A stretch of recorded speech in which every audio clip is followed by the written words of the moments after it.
सूरज हर शाम में ढल ही जाता है, सूरज हर शाम में ढल ही जाता है, पतझड़ बसंत में बदल ही जाता है। मेरे मन मुसीबत में हिम्मत ना हारना, मेरे मन मुसीबत में हिम्मत मत हारना, समय जैसा भी हो गुजर ही जाता है, गुजर ही जाता है। हेलो फ्रेंड्स, मैं हूँ अलका यादव और जैसा कि आप सबको पता है कि हर सप्ताह मैं आप सबके लिए लेकर आती हूँ एक मोटिवेशनल स्टोरी। जी हाँ, इस बार भी लाई हूँ आप सबके लिए एक और कहानी और आज की कहानी का नाम है जीवन की बाधाएं। एक बार की बात है, एक बार एक राजा अपने घोड़े पर सवार होकर अपनी प्रजा का हालचाल देखने के लिए जा रहा था। कई देर तक वो अपने राज्य में घूमता रहा। थोड़ी देर के बाद उसको प्यास लगने लगी। राजा ने अपने साथ पानी लिया हुआ था तो राजा ने उससे अपनी प्यास बुझा ली। राजा थोड़ी दूर और आगे जाने लगा तो उसको एहसास हुआ कि उसके घोड़े को भी प्यास लगने लगी है, जिस कारण से घोड़ा धीरे धीरे चल रहा था। राजा ने सोचा क्यों ना पानी ढूंढा जाए और घोड़े की भी प्यास बुझाई जाए। इसके बाद राजा घोड़े के साथ पानी की तलाश में आगे बढ़ने लगा। जैसे ही राजा थोड़ी सी दूर आगे गया तो उसको एक किसान दिखाई दिया जो बैलों से रहट चला रहा था और अपने खेतों में सिंचाई का काम कर रहा था।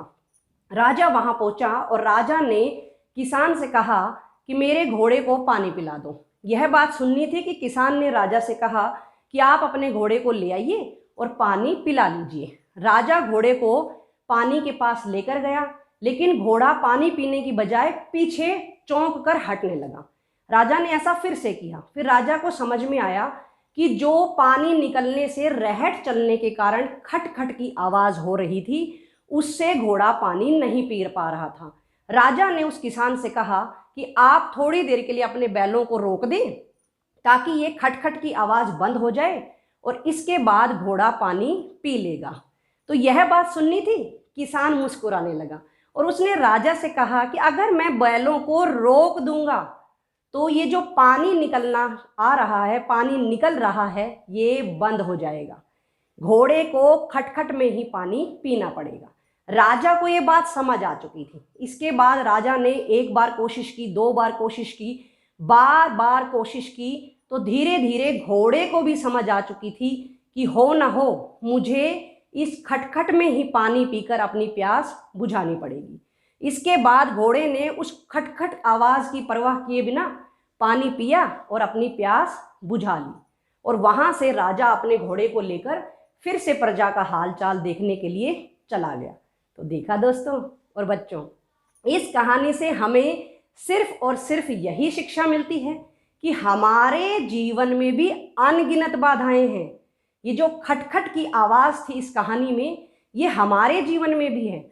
बहुत सारी समस्याएं हैं, बाधाएं हैं, मुसीबतें हैं, ना जाने कितनी ही परिस्थितियां हैं, लेकिन हमें उनमें किसी को भी घबराना नहीं है। परिस्थितियों के अनुकूल अपने आप को करना है, अपने आप को ढालना है, अपने अंदर बदलाव लाना है और सारी बाधाओं को पार करते हुए अपने जीवन में सफल होना है। आप लोग हमेशा याद रखें कि जब तक हम अपनी बाधाओं को पार नहीं करेंगे, संघर्ष नहीं करेंगे, हम लोग अपने जीवन में चाहे वो कोई भी क्षेत्र क्यों ना हो, हम सफल हो ही नहीं सकते हैं। इस कहानी के माध्यम से मैं विद्यार्थियों को भी कहना चाहूँगी कि हमारे विद्यार्थी जीवन में ना जाने कितनी समस्याएं आती हैं।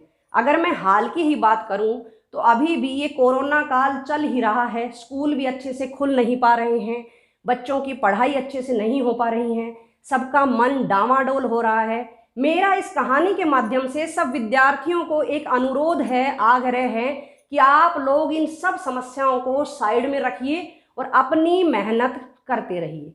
मैं आपको अगले सप्ताह फिर से मिलूंगी और इन दो लाइनों के साथ अपनी कहानी को विराम देना चाहूंगी कि जो मुसीबत